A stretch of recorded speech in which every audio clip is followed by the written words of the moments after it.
수요일 저녁입니다. 수요일 저녁 예배 예배당에서 참석하시고 또 영상으로 참석하신 모든 분들에게 하나님의 은혜가 더 풍성하게 임하시기를 간절히 소망합니다. 이제 우리 함께 감사와 영광을 올려드리는 마음으로 수요일 저녁 예배를 하나님께 드리겠습니다. 조용한 기도 드리겠습니다.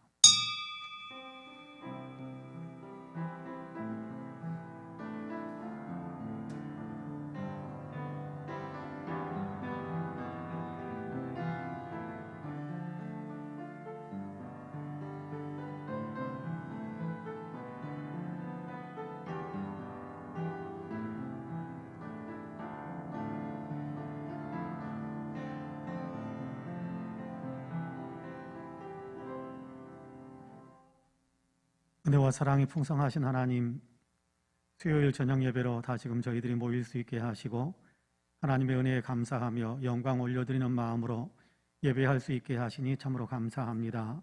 우리의 예배 가운데 주님께서 친히 임재하여 주시사 홀로 영광을 받으시고 우리의 예배를 기쁘게 받아 주옵소서.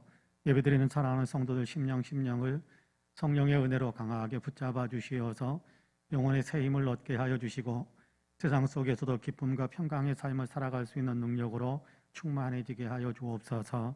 감사드리며 예수님의 이름으로 기도하옵나이다. 아멘. 우리 함께 찬송가 315장 같이 찬송합니다. 315장입니다.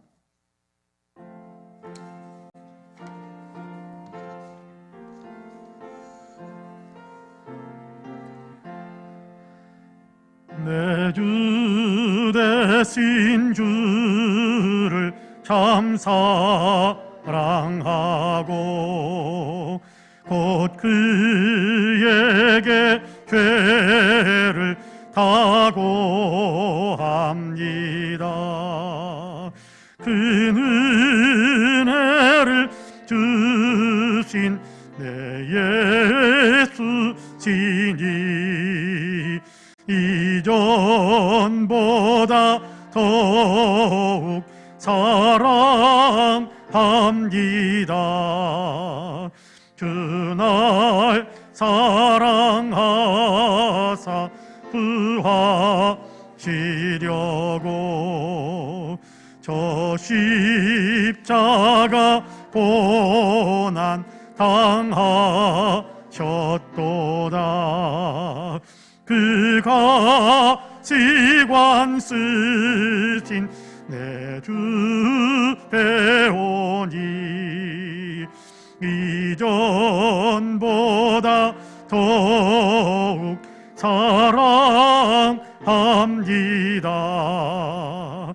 내 평생에 힘쓸 그 큰 의무는 그 예수의 덕을 늘 기림이라.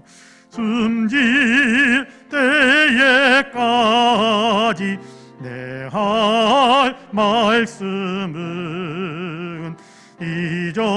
이전보다 더욱 사랑합니다. 그 영광의 나라 나 들어가서 그 풍성한 은혜 늘 감사하리. 금멸유관 쓰고 나 찬송할 말 이전보다 더욱 사랑합니다. 아멘. 예배를 위해서 이영자 권사님께서 기도하시겠습니다.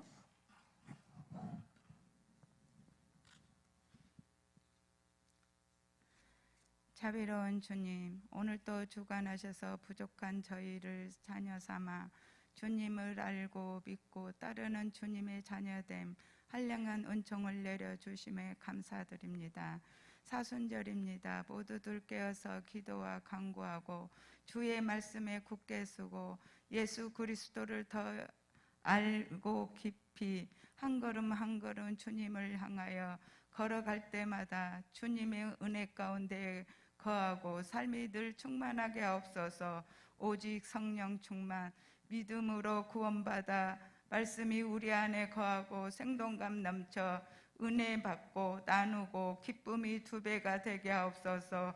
코로나로 인하여 힘들고 지쳐있는 모든 이들에게 새 봄이 찾아오듯 우리들의 마음에 희망이 소식 있게 하시고, 러시아와 우크라이나의 전쟁의 참혹한 현실을 보면서 다시는 그런 비극이 없도록 하시고, 주님이 친히 간섭하셔서 종료되어 평화를 주시고, 우리나라도 남과 북이 서로 잘 소통하여 평화의 길로 걸어가게 하옵소서.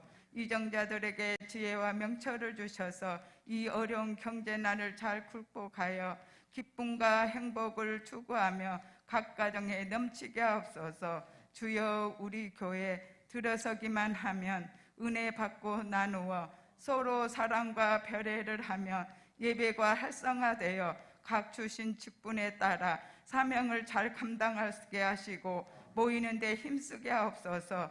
늘 말씀을 대변하는 목사님들에게 능력에 능력을 주시고 성령 충만하여 강성하시며 늘 건강하게 하옵소서. 몸이 아픈 자에게 치료의 강선을 비춰주시고 주님의 힘입어 삶이 늘 충족되어 희망과 사랑이 가득하게 하옵소서. 감사드리며 주 예수로 기도드리옵나이다. 아멘.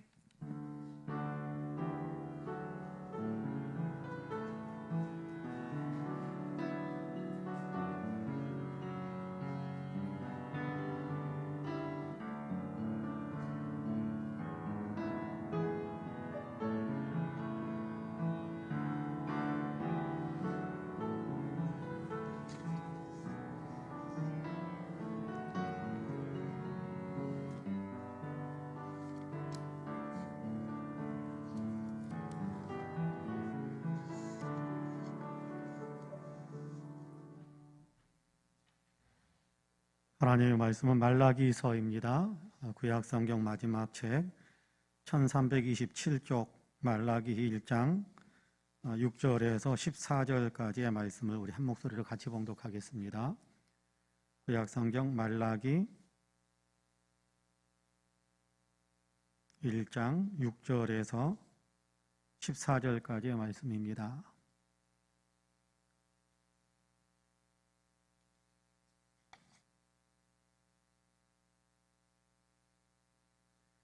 우리 한 목소리로 같이 봉독합니다. 내 이름을 멸시하는 제사장들아, 나 만군의 여호와가 너희에게 이르기를 아들은 그 아버지를 종은 그 주인을 공경하나니 내가 아버지일진데 나를 공경함이 어디 있느냐? 내가 주인일진데 나를 두려워함이 어디 있느냐 하나 너희는 이르기를 우리가 어떻게 주의 이름을 멸시하였나이까 하는도다. 너희는 더러운 떡을 나의 제단에 드리고도 말하기를 우리가 어떻게 주를 더럽게 하였나이까 하는도다. 이는 너희가 여호와의 식탁은 경멸히 여길 것이라 말하기 때문이라. 만군의 여호와가 이르노라. 너희가 눈먼 희생 제물을 바치는 것이 어찌 악하지 아니하며 저는 것 병든 것을 드리는 것이 어찌 악하지 아니하냐. 이제 그것을 너희 총독에게 드려보라. 그가 너를 기뻐하겠으며 너를 받아주겠느냐. 만군의 여호와가 이르노라. 너희는 나 하나님께 은혜를 구하면서 우리를 불쌍히 여기소서 하여 보라. 너희가 이같이 행하였으니 내가 너희 중 하나인들 받겠느냐. 만군의 여호와가 이르노라. 너희가 내 제단 위에 헛되이 불사르지 못하게 하기 위하여 너희 중에 성전 문을 닫을 자가 있었으면 좋겠도다. 내가 너희를 기뻐하지 아니하며 너희가 손으로 드리는 것을 받지도 아니하리라. 만군의 여호와가 이르노라. 해 뜨는 곳에서부터 해 지는 곳까지의 이방 민족 중에서 내 이름이 크게 될 것이라. 각처에서 내 이름을 위하여 분향하며 깨끗한 제물을 드리리니 이는 내 이름이 이방 민족 중에서 크게 될 것임이니라. 그러나 너희는 말하기를 여호와의 식탁은 더러워졌고 그 위에 있는 과일 곧 먹을 것은 경멸히 여길 것이라 하여 내 이름을 더럽히는도다. 만군의 여호와가 이르노라. 너희가 또 말하기를 이 일이 얼마나 번거로운고 하며 코웃음치고 훔친 물건과 저는 것, 병든 것을 가져왔느니라. 너희가 이같이 봉헌물을 가져오니 내가 이것을 너희 손에서 받겠느냐? 이는 여호와의 말이니라. 짐승떼 가운데에 수컷이 있거늘 그 소원하는 일에 흠 있는 것으로 속여 내게 드리는 자는 저주를 받으리니 나는 큰 임금이요 내 이름은 이방 민족 중에서 두려워하는 것이 됨이니라. 만군의 여호와의 말이니라. 아멘. 이 말씀에 큰 은혜가 있기를 원합니다. 할렐루야. 우리 옆에 분들과 인사 한번 할까요? 하나님이 당신을 참 사랑하십니다. 인사 한번 할까요? 네, 나도 당신을 사랑합니다. 네, 한 번 더 인사합시다. 당신 참 괜찮은 사람입니다. 참 괜찮은 사람입니다. 감사합니다. 말라기를 우리가 이렇게 읽어가는데 두 번째 시간인데요. 지난 시간에는 하나님께서 너희를 사랑하신다 그렇게 말씀하는데 이스라엘 백성들은 우리를 어떻게 사랑했는데요? 라고 반문하는 어떤 그런 말에 대해서 하나님께서 내가 너희를 선택했다. 선택한 것이 위대한 사랑이다. 라는 것에 대한 말씀을 들려주신 것을 같이 읽었었습니다. 하나님께서 선택하셔서 하나님의 백성 삼으시고 하나님께서 선택하셔서 하나님의 것 삼으셨기 때문에 삶의 모든 것들을 돌보고 보호하고 인도하고 또 좋은 것으로 복주시는 역사들을 많이 만들어 가신단 말이에요. 그런데도 불구하고 이스라엘 백성들 가운데서는 내가 원하는 대로 콕 집어서 해주어야 사랑하는 것이지 내가 원하는 대로 해주지 않으니까 그건 사랑이 아니다라면서 하나님의 사랑을 의심하고 하나님께 사랑받지 못했다라고 하나님께 대해서 도리어 반문하고 도리어 이렇게 부정적인 그런 말들을 쏟아놓는 어떤 이스라엘 백성들이 있었던 겁니다. 우리도 그럴 수 있을 겁니다. 하나님, 내가 원하는 대로 해주셔야만 하나님이 나를 사랑하시는 것을 믿겠습니다 라는 그런 마음이 혹시라도 우리에게 있다고 한다면 우리의 마음을 좀 가만히 내려놓고 하나님이 우리를 얼마나 사랑하셨는지 십자가를 보면서 하나님께서 독생자 예수 그리스도를 우리에게 주시고 그분 안에서 창세전부터 우리를 예정하셔서 믿고 구원받고 하나님의 백성이 되게 하셔서 지금도 하나님과 동행하면서 살고 장차 하나님과 또 온전히 거하는 천국에 들어가게 하시는 귀한 복을 우리에게 주셨다라는 사실을 가만히 생각한다면 하나님의 사랑이 우리에게 차고 넘친다. 하나님의 은혜가 우리에게 차고 넘친다라는 사실을 우리도 고백하지 않을 수가 없을 것입니다. 하나님 우리를 지극히 사랑하시거든요. 하나님의 세상을 이처럼 사랑하사 독생자를 주셨으니 그렇게 말씀하지 않습니까? 이처럼 사랑하신다라는 얘기는 물론 15절 앞부분에 모세가 들려야 그게 모세가 광야에서 뱀을 든 것 같이 인자도 들려야 하리니라는 그런 말씀을 가리키기도 합니다만은 이처럼이라는 얘기는 최고의 감탄서처럼 그렇게 이해할 수도 있어요. 측량할 수 없는, 말로 표현할 수 없는, 우리가 다 헤아릴 수 없는 그런 어떤 내용으로 이처럼이라는 단어를 해석할 수도 있을 것 같아요. 그러니까 하나님이 이처럼 우리를 사랑하신다라는 사실을 십자가를 보면서 예수 그리스도를 우리에게 보내준 그 하나님에 대한 놀라운 그 사랑, 그 은혜, 우리가 이만큼 놀라운 사랑, 이만큼 위대한 사랑, 요한일서로 우리가 새벽에 읽어왔었는데 요한일서에서도 그런 얘기를 하거든요. 하나님이 이와 같은 사랑을 우리가 하나님께로부터 어떠한 사랑을 받았는가 한번 생각해봐라 라고 말씀하시는 것을 새벽에도 같이 읽었었는데 그래요. 하나님께서 그렇게 우리를 사랑하십니다. 자, 이런 하나님의 사랑을 받은 사람들에게서 나타나는 이 사랑을 받았다라는 것에 대해서 인정하고 그 사랑을 베푸신 하나님께 우리가 내 자신을 표현하는, 내가 하나님의 이런 사랑을 받았습니다라는 사실을 인정하고 그 사랑받은 그 고마움에 대한 표현하는 것이 뭐냐 하면 예배예요. 고마움으로 표현하는 것이 예배입니다. 하나님께서 우리를 이렇게 사랑하셔서 우리를 구원해 주셨는데 하나님께서 그 놀라운 사랑과 그 놀라운 은혜를 우리에게 베풀어 주셔서 나는 참 감사해서 하나님께 우리가 그 감사의 마음을 표현하고 싶다라는 어떤 그런 마음이 어떻게 표현되는 것이 예배다, 그렇게 우리가 생각할 수 있으면 되겠습니다.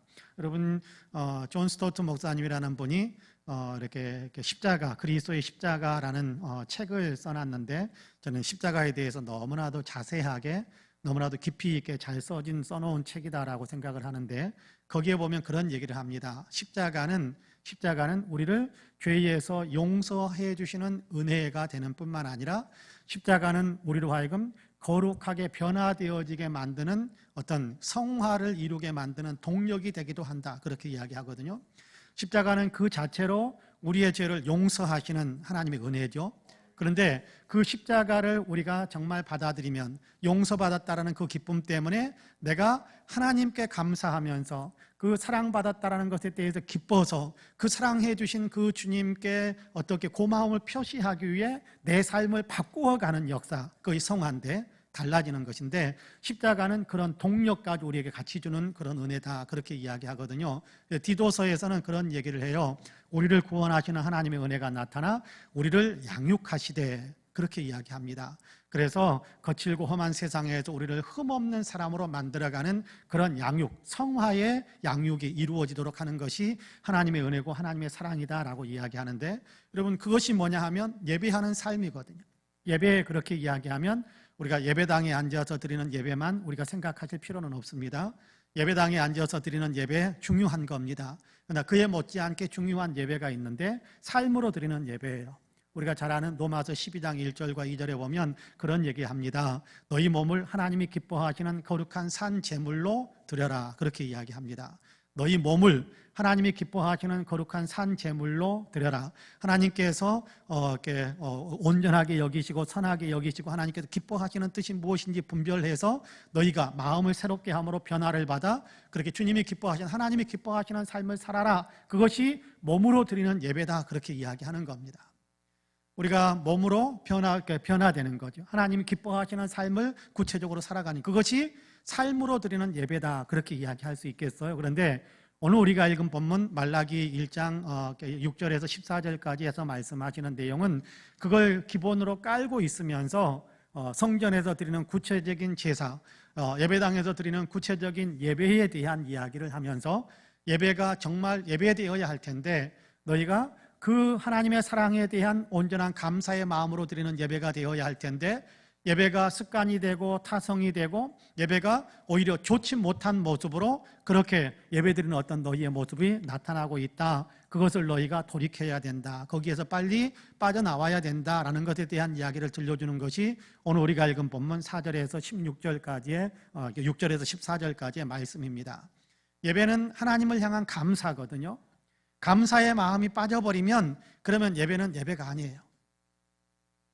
하나님을 향한 감사, 하나님께서 우리에게 이런 사랑을 베풀어 주셨기 때문에 그 사랑받음에 대한 감사가 예배드리는 가장 기본적인 마음인 거예요. 그리고 그 위에다가 우리의 어떤 성경의 가르침에 따라서 어떤 질서를 잡아가고 또 예배의 틀을 만들고 예배의 형식을 붙이고 예배의 어떤 질서들을 만들어가고 그렇게 하는 것이지, 예배의 질서가 먼저가 아닙니다. 감사하는 마음이 무엇보다도 중요한 거예요. 이 감사하는 마음이 빠져버리면 어떻게 되느냐 하면 형식만 남은 거예요. 형식만 남아요. 근데 이스라엘 백성들에게서 있는 예배는 그런 것이 되었던 것 같아요. 감사의 마음이 빠져버리니까 형식만 남게 되고, 감사의 마음이 빠져버린 형식이다 보니까 진정이 없어지는 거예요. 그 내용에 대한 얘기를 지금 지적하는 거예요. 그러면서 너희의 예배드리는 모습이 이렇게 변해버렸다라는 것에 대한 지적하는 내용이 있는데, 여러분 6절에서 8절까지의 말씀을 같이 한번 읽어볼까요? 6절에서 8절까지 천천히 다시 한번 읽어봅시다. 내 이름을 멸시하는 제사장들아, 나 만군의 여호와가 너희에게 이르기를, 아들은 그 아버지를, 종은 그 주인을 공경하나니 내가 아버지일진데 나를 공경함이 어디 있느냐? 내가 주인일진데 나를 두려워함이 어디 있느냐 하나, 너희는 이르기를 우리가 어떻게 주의 이름을 멸시하였나이까 하는도다. 너희는 더러운 떡을 나의 제단에 드리고도 말하기를 우리가 어떻게 주를 더럽게 하였나이까 하는도다. 이는 너희가 여호와의 식탁은 경멸히 여길 것이라 말하기 때문이라. 만군의 여호와가 이르노라 너희가 눈먼 희생 제물을 바치는 것이 어찌 악하지 아니하며 저는 것 병든 것을 드리는 것이 어찌 악하지 아니하냐. 이제 그것을 너희 총독에게 드려보라. 그가 너를 기뻐하겠으며 너를 받아주겠느냐 라고 말씀하시는 겁니다. 하나님을 멸시하고 있대요. 하나님을 멸시하고 있대요. 하나님을 우롱하고 있는 겁니다. 하나님이 이런 거 알겠어? 하나님께는 이렇게 해도 돼? 라는 어떤 그런 마음을 가지고 하나님을 우습게 보면서 제사를 드린다라는 거예요. 제사장만 제사장들아 라고 이야기하지만 제사장들만 그러겠습니까? 제사장들이 대표로 나와서 예배를 인도하는 것이지만 그 제사에 참여하는 사람, 제사를 드리기 위해서 오는 사람들은 백성들이라면, 그러니까 제사장들뿐만 아니라 백성들 전체가 예배를 정말 제사를 진정한 제사를 드리고 있지 않다라는 겁니다. 우롱하는 것 같은 그런 제사, 마음의 어떤 감사도 없이 틀의 형식만 갖추어 가지고 있는 어떤 그런 제사, 그냥 이렇게 안 드리면 뭔가 찝찝하고 드리자니 정성은 들어가지도 않고 형식과 껍데기만 남아서 그러다 보니까 그 안에 정성이 담기지 않는 그런 제사를 드리고 있구나라고 하나님께서 지적하는 거예요. 너희가 나를 멸시하고 있구나, 너희가 나를 모멸하고 있구나. 무슨 얘기예요? 하나님, 우리 예배 드릴 거 다 드리고 제사 드릴 거 다 드리는데 그런데 무슨 하나님을 멸시한다고 그러세요? 하나님, 그렇게 이야기하지 마세요. 그렇게 이야기하고 있는 것이 지금 백성들의 모습이라는 거예요. 예배 다 드리는데, 주일 예배 다 드리는데, 수요일 예배 다 드리는데, 금요일 예배 다 드리는데 뭘 하나님을 우롱한다고 멸시한다고 그러세요? 그렇게 이야기하는 것과 똑같은 거예요. 하나님께서는 그렇게 말씀하지 않으세요. 너희가 예배당에 나왔느냐 안 나왔느냐 그 얘기를 지금 중심으로 하고 있는 것이 아니고, 예배를 드릴 때에 너희가 정말 정성을 다봤느냐, 너희가 정말 영과 진리로 예배하는 것 같은 그런 너희의 이 마음의 어떤 감사의 마음과 또 진정한 어떤 마음의 어떤 이 뜻과 정말 하나님을 사랑하는 마음, 몸과 마음과 뜻과 정성을 다해서 하나님을 사랑하는 그 마음으로 예배를 드리느냐? 그걸 지금 묻는 거예요. 자, 누가 크게 또 이야기를 하죠. 나는 더러운 떡을 드렸다, 그리고 흠 있는 제물을 드리고 있다, 같은 얘기인데요, 반복해서 다른 표현으로 하는 겁니다. 더러운 떡, 여기 뭐 진설병 뭐 그렇게 이해할 필요는 없을 것 같아요. 제단에 올리는 떡이다라고 생각한, 제단에 올리는 어떤 제물이다라고 생각한다면 위아래 6절, 7절이나 8절이나 똑같은 얘기를 하는 거예요. 여러분, 성경에 보면, 제사법에 보면, 레위기나 이런 어떤 제사법에 보면 하나님께서 제사를 드릴 때 제물에 대해서 정한 규정이 있습니다. 흠이 없고 점이 없고 흠결이 없어야 된다. 온전한 제물이어야 된다는 거예요. 그런데 이게 제물을 드린다고 가지고 와서 제물을 드리는데 이렇게 집에서 못 쓸 것 같다가 제물을 드린다는 거, 집에서 못 쓸 것 같다가 이거 뭐 이렇게 놔둬봐야 집에 이렇게 뭐 별로 도움이 안 될 것 같고, 번식시키는데도 도움이 안 될 것 같고, 이거 뭐 이렇게 좀 다리 절고 그런 거 보니까 뭐 이렇게 데리고 다닐 때 어디 뭐 이렇게 뒤처지고 그러면 안고 다녀야 되고 그리고 불편하고, 그러니까 그런 것들을 골라가지고 그렇게 제물을 드리고 있는 것이 이 말라기서에서 말씀하시는 어떤 그들의 제사 드리는 모습이라는 거예요. 하나님을 그렇게 우롱해도 되는 것이냐라고 하나님께서 말씀하시는 거거든요. 정말 마음에 감사가 있고 정말 마음에 이렇게 주님께 영광을 올려드리고 정말 주님께 예배드리는 어떤 그런 마음이 있다고 한다면, 그렇다고 한다면 그렇게 예배드리는 것은 아니다라고 이야기하는 겁니다. 여러분, 우리도 그럴 수 있을 겁니다. 우리도 종종 그럴 수 있을 겁니다. 그냥 예배당에 가기는 그렇고, 예배당에 가서 예물을 드려야 될 것 같은데 그냥 뭐 가가지고 앉아 있는 건 좀 그렇고, 근데 이제 예물을 드리려고 하다 보니까 부담은 되고, 그러다 보니까 우리가 너무 인색해지고, 너무 형식적이 되고, 너무 위선적이 되고, 어떤 그런 어떤 예배가 우리의 예배가 될 수도 있을 텐데, 여러분, 그런 어떤 것에 대한 분명한 지적을 하고 있는 거예요. 예배가 예배되기 위해서는 정성을 담아야 된다. 마음의 정성을 담아야. 여러분, 우리가 이렇게 형편이 적으면 형편이 어려우니까 여러분 성경에 보면 제사를 드릴 때도 꼭 양을 바쳐야 되는 건 아니에요. 꼭 송아지를 바쳐야 되는 것만은 아니에요. 형편에 보면 형편에 맞추어서 뭐라고 이야기하냐면 비둘기도 드려요. 비둘기 형편도 제대로 안 된다고 한다면 그러면 집에서 있는 어떤 곡식 조금 갖다가 그렇게 소재라는 어떤 그런 재물 형태 곡식 갖다가 그렇게 조금 이렇게 갖다 드리는 어떤 그런 재물로 드리기도 해요. 문제는 그게 정말 정성을 담은 것이냐 거기에 있는 거거든요. 주님께서 지금 여기서 많이 드렸냐 작게 드렸냐 그거 이야기하는 거 아니거든요. 거기에 정성을 담았느냐 거기에 정성을 담지 않았느냐. 그럼 우리의 예배가 정말 예배되기 위해서는요, 하나님이 나를 이렇게 사랑하시고 하나님이 나에게 이런 은혜를 베풀어 주셨다라는 것에 대한 진정한 감사의 마음을 회복해야 돼요. 감사의 마음을 우리가 품게 된다면, 정말 감사하는 마음을 품게 된다면, 그러면 우리가 이렇게 하나님께 예배를 드리고 제물을 이렇게 예물을 드릴 때에도 정성을 기울이게 되어 있어요. 우리 정성이 안 담기는 것은 정성이 아닌 그냥 습관과 또 정성이 담기지 않는 외식, 위선만 이렇게 나타나는 경우는 감사의 마음을 잃어버려서 그래요. 감사의 마음을 잃어버려. 근데 우리가 다시 생각하는 겁니다. 하나님이 나를 이렇게 사랑하시는데, 하나님이 나를 이렇게 은혜를 베풀어 주셨는데, 이 사실을 생각하면서 감사의 마음을 회복하고 우리가 하나님께 예배 드릴 때 그 감사의 마음을, 정말 감사의 마음을 하나님께 올려드리고자 하는 그런 예배를 드릴 수 있는 우리가 되기를 간절히 원합니다. 하나님께서 지적하시고 책망하시는 것은 바로 그런 거예요. 여러분 계속해서 여러분 9절에서 11절까지의 말씀을 또 한번 읽어볼까요? 9절에서 11절까지의 말씀을 같이 읽어봅니다. 시작. 만군의 여호와가 이르노라, 너희는 나 하나님께 은혜를 구하면서 우리를 불쌍히 여기소서 하여 보라. 너희가 이같이 행하였으니 내가 너희 중 하나인들 받겠느냐. 만군의 여호와가 이르노라, 너희가 내 제단 위에 헛되이 불사르지 못하게 하기 위하여 너희 중에 성전문을 닫을 자가 있었으면 좋겠도다. 내가 너희를 기뻐하지 아니하며 너희가 손으로 드리는 것을 받지도 아니하리라.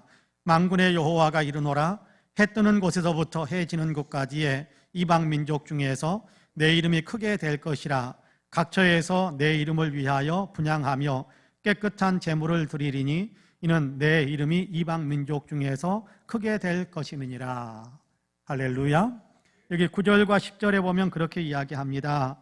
하나님께 은혜 달라고 하면서 하나님께 구하는데, 너희가 그렇게 예배를 훼손시킨 형식은 남아있을지 모르지만 진정으로 하나님께서 받으실 만한 그런 정성이 전혀 없는 그런 예배를 드리면서 하나님 내게 은혜 베풀어 주세요, 내게 축복 주세요, 그러면 하나님께서 들어주시겠느냐?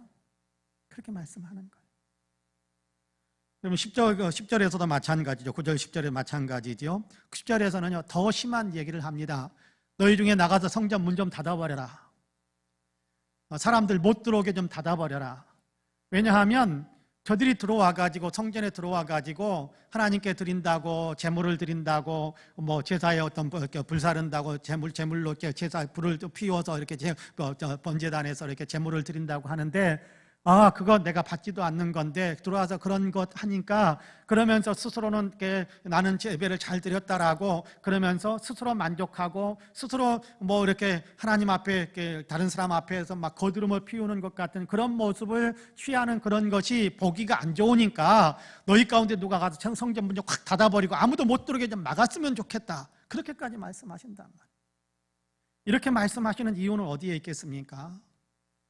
그 예배의 어떤 형식, 그 예배의 틀이, 그들이 예배드리는 어떤 그런 모습이 하나님께서 받으실 만한 것이 아니니까 예배드리지 말아라 라고 이야기하는 것이 아닙니다. 지금 예배 못 드리게 해라 그렇게 이야기하는 것이 아니고, 너희가 예배드리는 마음을 바로 잡아야 된다, 회개해야 된다, 그 얘기를 하시는 거거든요.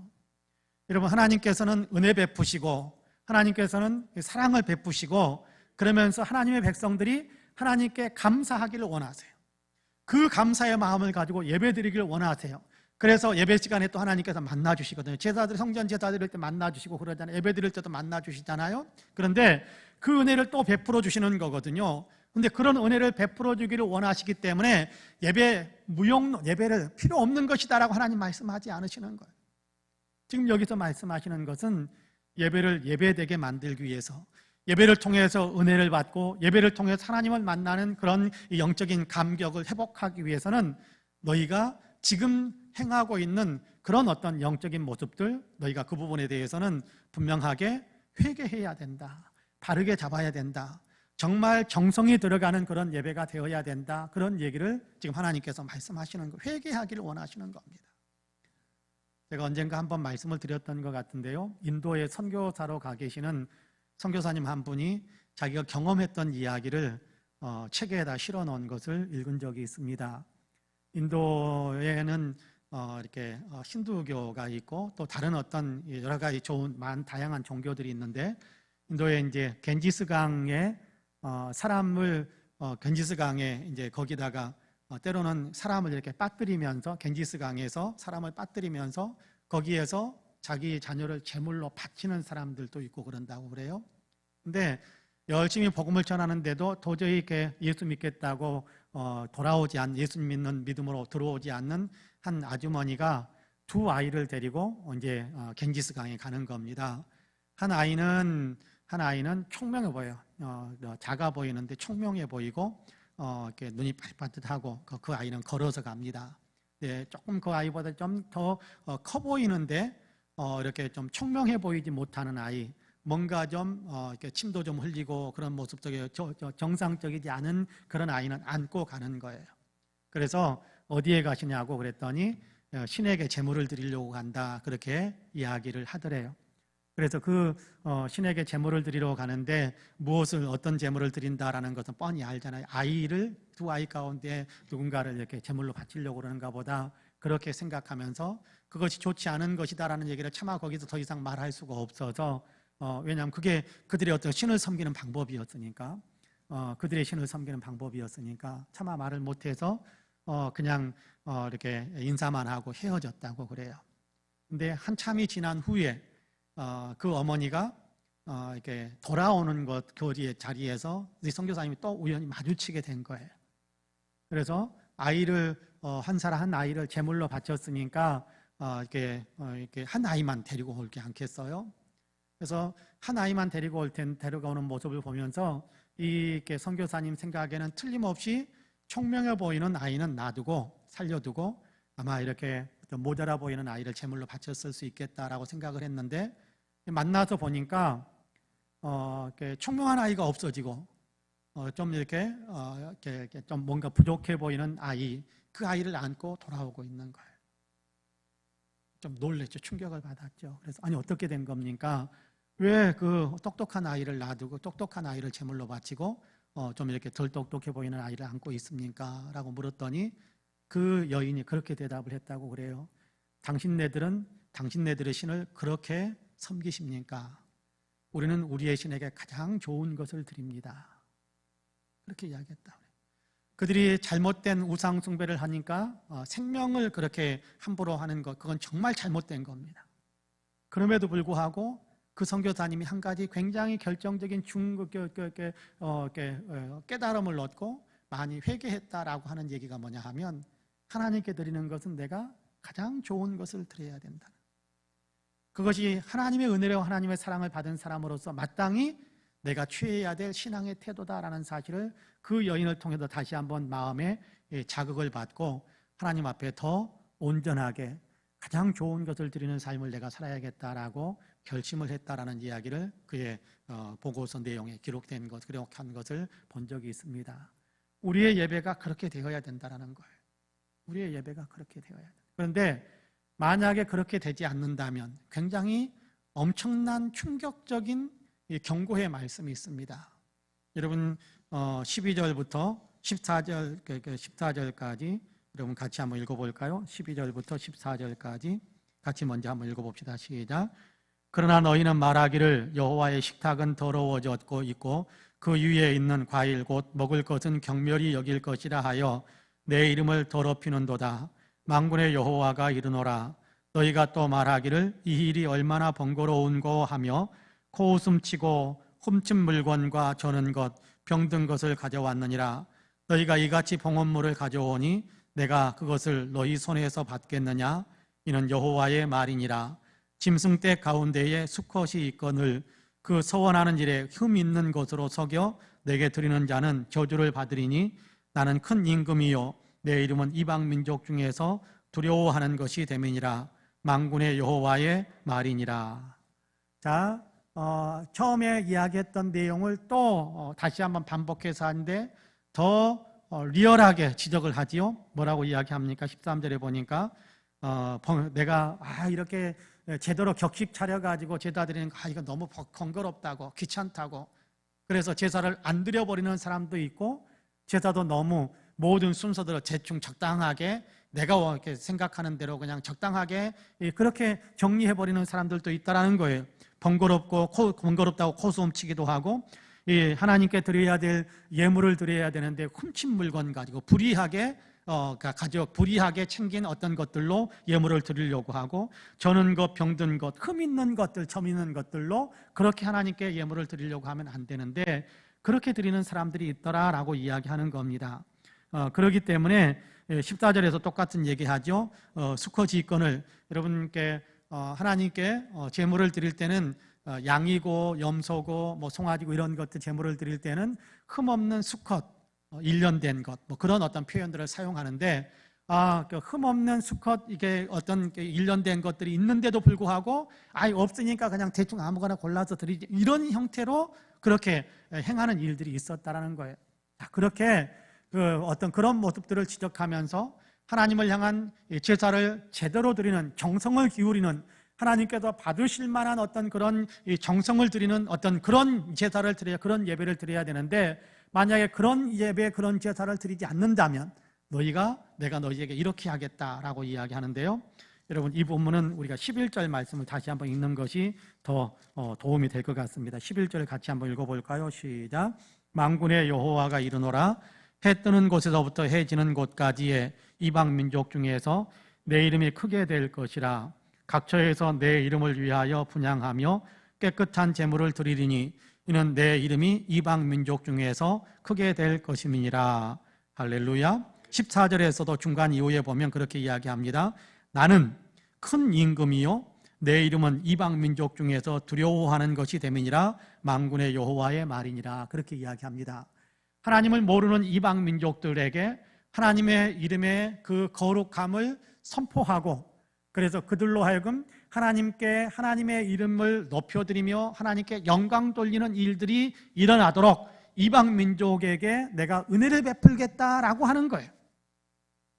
유대인들만의 하나님으로 그치는 것이 아니라 너희가 하나님을 섬기고 하나님의 은혜에 감사하지도 못하고 사랑 안 받았다고 그러고 하나님께 대한 어떤 예배와 하나님을 향한 어떤 정성이 전혀 이렇게 형식적이고 위선적이고 가증한 것이 되어버린다면, 자, 내가 너희를 떠나서 이방 민족에게 은혜를 베풀 것이고, 그러면 이방 민족들은 더 온전한 예배를 하나님께 드리는 사람들로 변화될 수 있게 될 것이다. 그래서 이방 민족들 가운데서도 우리 하나님 여호와의 이름이 참으로 크도다라고 찬양하며 영광 돌리는 일들이 많아지게 될 것이다. 그런 얘기를 지금 하고 있는 겁니다. 하나님께서 그런 얘기를 하세요. 여러분, 사도 바울이 이렇게 복음을 증거하면서 유대인 회당에 들어가서 유대인들과 대화하면서 복음을 받아들이지 않는 그 유대인들에게 했던 말이 있습니다. 그게 뭐냐 하면, 하나님께서 마땅히 너희가 마땅히 하나님의 은혜를 받아서 하나님의 구원의 역사에 참여하는 사람들이 되어야 할 터인데, 너희가 복음을 거부하고 너희가 복음을 외면하기 때문에 하나님께서 말씀하신 대로 복음이 이방인에게로 흘러간다. 그래서 이방인들에게 복음을 더 많이 열심히 증거하게 되고 많은 이방인들에게서 구원 얻는 역사들이 일어나게 된다라는 것에 대한 얘기를 사도 바울이 사도행전에서 2번 정도 연속해서 2번 정도 그렇게 이야기하는 어떤 설교하는 장면들이 나오는 것을 보게 됩니다. 그렇습니다.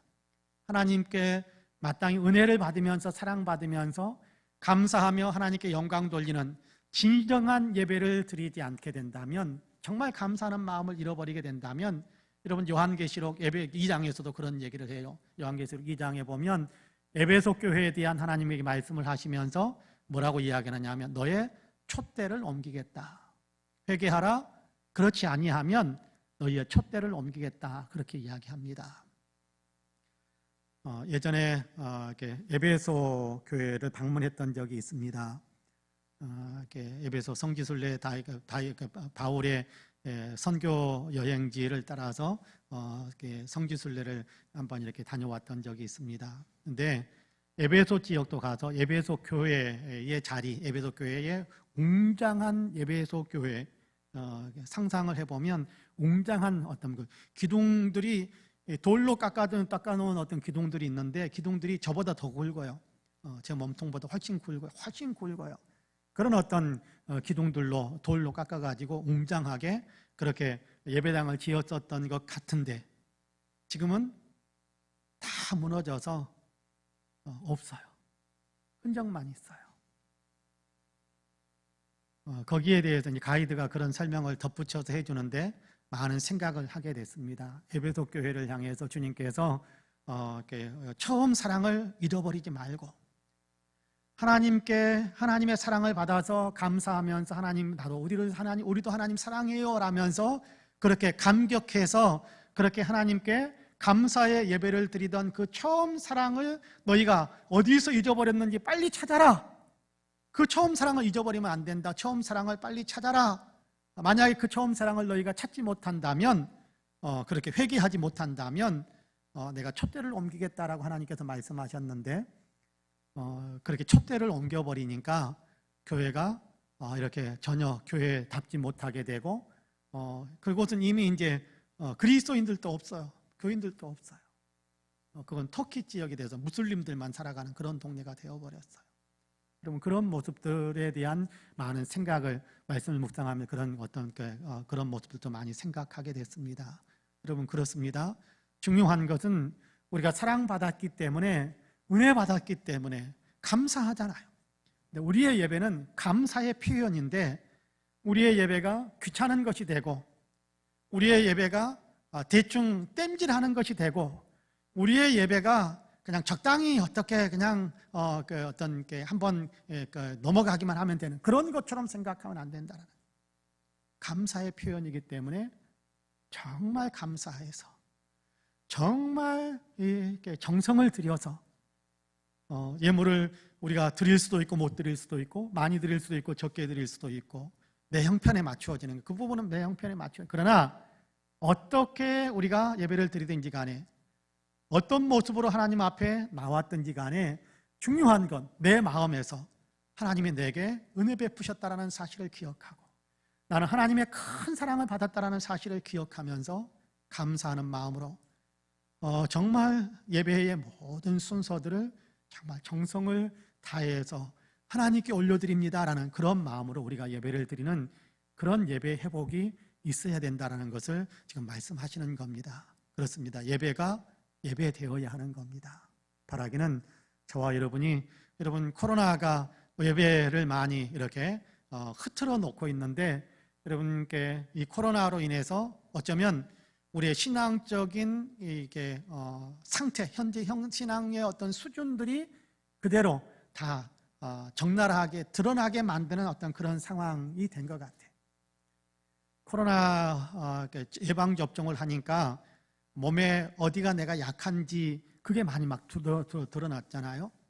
그래서 이렇게 알지 못했던 병도 막 발견하게 되고 치료하게 되기도 하고 내가 어디가 약한지 몰랐었는데 피부에 발진이 일어나면서 내가 이런 부분에 약점을 가지고 있었구나 사실들이 드러났잖아요. 근데 코로나로 인해서 우리의 예배 생활도 그런 것 같아요. 정말 하나님의 은혜를 받고 감사한다면 예배당에 나와서든지 영상으로든지 우리가 정말 예배드리는데 힘을 기울였어요. 지금도 그래서 기울여야 될 것이고요. 그런데 못 가니까 목사님 얼굴 안 보니까 예배 드리는지 안 드리는지 뭐 어떻게 할 게 뭐야. 그런데 하나님은 아세요. 하나님은 아세요. 우리의 영적인 현실들을 한번 돌아보게 만드는 그런 상황이 코로나 때문에 생긴 것 같다라는 생각. 코로나가 우리를 그런 시험의 도구로 치질하는 어떤 그런 도구로 우리에게 사용되고 있겠구나 그런 생각을 많이 합니다. 자, 중요한 건 정성을 다하는 예배 중요합니다. 바라기는 사랑받았기 때문에 정성을 다하는 그런 예배 우리가 더 정말 하나님께 온전하게 드릴 수 있는 그런 믿음의 사람들 다 될 수 있게 되기를 주님의 이름으로 간절히 축복합니다. 아멘. 기도하겠습니다. 은혜와 사랑이 풍성하신 하나님, 예배가 많이 무너져 있는 이스라엘 백성들을 책망하시는데 왜 하나님께서 나를 책망하고 계신다라고 우리가 느끼게 되는지 하나님, 우리의 영적인 현실들을 다시 돌아보게 됩니다.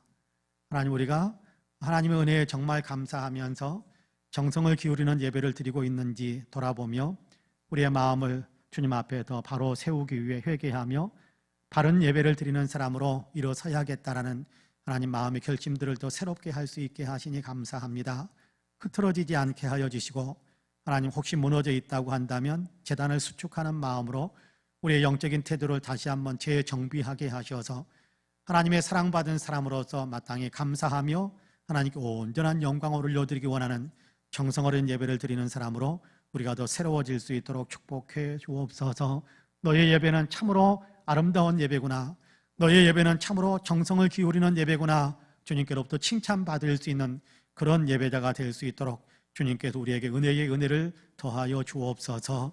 이제는 우리 구주 예수 그리스도의 은혜와 아버지 하나님의 놀라우신 사랑과 성령님의 감동 감화 충만케 역사하심이 수요일 예배를 드리고 있는 우리 사랑하는 모든 성도님들과 가정과 가족들 행하시는 일들 위에 아름다운 신앙 공동체 우리 송파은혜 교회 위에 이제로부터 영원토록 함께 하시기를 간절히 축원하옵나이다.